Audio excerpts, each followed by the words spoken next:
Welcome to Luton, the home of Vauxhall. So where better to test out the all-new Vauxhall Astra? Now this C-segment hatchback has a lot of strong competition, namely the Ford Focus, which has ruled the roost since, well, the early noughties really. This new Astra has a fresh new aesthetic, which, whilst it does split opinion whether it's maybe not quite flamboyant enough to stand out in the class, it certainly looks smart and it looks considerably more premium than the outgoing model.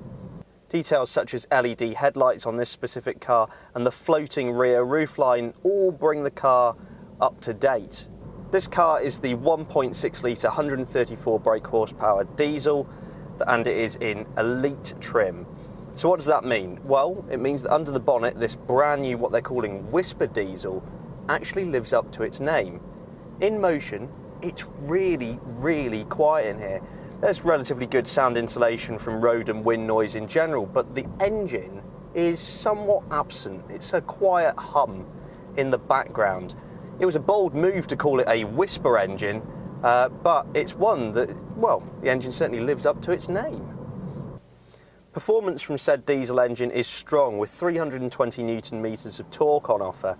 That means strong overtaking performance on the motorway, where a lot of these cars will be spending their lives.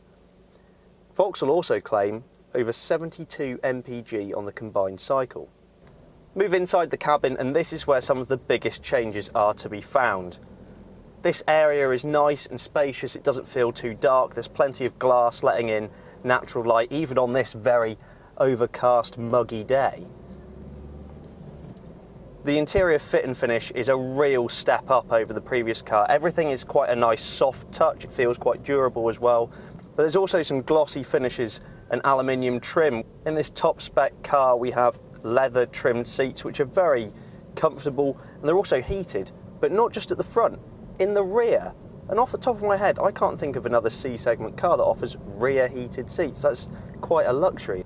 Dominating the centre console is this large touchscreen infotainment display, which gives you access to everything from DAB radio, phone connectivity and navigation. Nice and easy to use actually, and the software interface is quite pleasing to look at. On top of that, if you have an iPhone, you can connect it up and have direct control over your iPhone with Apple CarPlay. Something else I really like is this instrument binnacle, which has a colour information display and little laser pointers on the needles so you know exactly how quick you're going.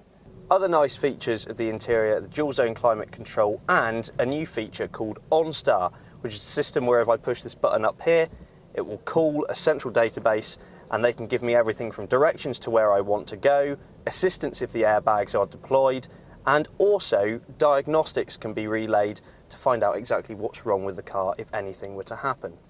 Rear passengers are treated to plenty of head and leg room, as well as the car offering a 370 litre boot. Navigating a busy city like this is an excellent test of this car's visibility. It offers a nice large rear windscreen, decent sized door mirrors and obviously nice thin A-pillars here which aids with front visibility. Everything's weighted really nicely. Even if there is a slight lack of feel through the steering wheel, there is plenty of grip on offer. And this chassis actually has a bit of potential on twisty country roads. Whilst the Focus still takes the crown for verve when it comes to driving engagement, the Astra isn't a million miles behind. Now this specific Vauxhall Astra, with just about every toy on the options list, comes to just over £23,500, which when you think about all of the kit you get here, is actually really, really good value. Maybe the Ford Focus has had its own way for too long, and it's certainly clear that this Vauxhall Astra applies the pressure.